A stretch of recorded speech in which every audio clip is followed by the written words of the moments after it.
அண்மை செய்தியை பார்த்து வருகிறோம்.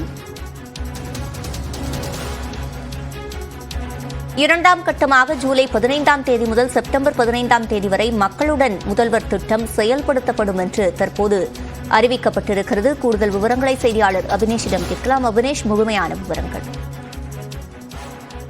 மக்களுடன் முதல்வர் என்ற திட்டத்தை முதலமைச்சர் மு.க. ஸ்டாலின் கடந்த ஆண்டு டிசம்பர் மாதம் 18ஆம் தேதி கோயம்புத்தூரில் தொடங்கி வைத்தார்.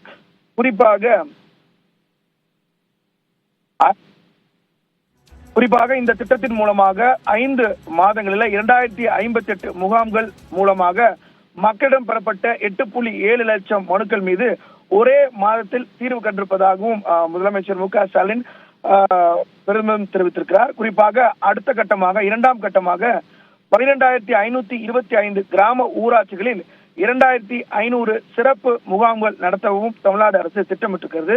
குறிப்பாக முதற்கட்டமாக நகர்ப்புற உள்ளாட்சிகளுக்காக தொடங்கி வைக்கப்பட்ட இந்த மக்களுடன் முதல்வர் திட்டம் தினந்தோறும் பொதுமக்கள் அதிகமாக அணுகும் முக்கிய துறையில் சார்ந்த கோரிக்கைகள் அடையாளம் காணப்பட்டு உள்ளாட்சி அமைப்புகளில் வார்டு மற்றும் கிராம ஊராட்சி அளவிலான சம்பந்தப்பட்ட துறைகள் அனைத்தையும் ஒருங்கிணைத்து ஒரே அமைப்பின் கீழ் கோரிக்கைகளை பெற அனைத்து மாவட்டங்களிலும் சிறப்பு முகாம்கள் நடத்தப்பட்டது. அந்த அடிப்படையில மனுக்கள் பிற சேவைகள் மூலமாக பெறப்பட்டு 2,64,000 மனுக்களும், பிற சேவைகள் மூலமாக பெறப்பட்ட 6,40,000 மனுக்களும், அதே போல 30 நாட்களுக்குள் இது சரிபார்க்கப்பட்டு உடனடியாக அந்த மனுக்கள் மீதான தீர்வும் நடைபெற்றிருக்கிறது.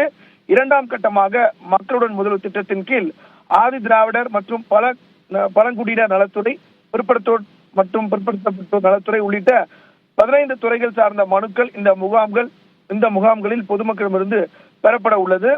மொத்தம் 37 மாவட்டங்களில் உள்ள 388 ஒன்றியங்களில் அடங்கியுள்ள 12,525 கிராம ஊராட்சிகளில் ஏறத்தாழ 2,500 முகாம்கள் நடத்தவும் அரசு திட்டமிட்டிருக்கிறது. 5 ஊராட்சிகளை இணைத்து ஏறத்தாழ 20,000 மக்களுக்கு ஒரு சிறப்பு முகாம் என்கிற விதத்தில் இந்த 2ஆம் கட்டமாக இந்த திட்டத்தை நடத்த திட்டமிட்டிருக்கிறாங்க. முகாம்களில் பெறப்படக்கூடிய மனுக்களை பதிவு செய்திட துறை வாரியாக அறைகள் அமைக்கப்படும். அனைத்து மனுக்களும் முதல்வரின் முகவரி என்னும் வலைதளத்தில் பதிவு செய்யப்படும். அனைத்து சிறப்பு முகாம்களிலும் ஒரே பிரத்யேக சேவை மையம் மூலம் ஏற்படுத்தப்பட்டு பதிவேற்ற மனுக்களுக்கு SMS ஒப்புகை சீட்டும் அனுப்பப்படும்.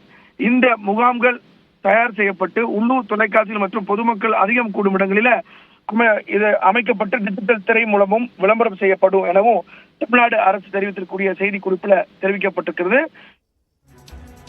விவரங்களை வழங்கியமைக்கு நன்றி அபினேஷ்.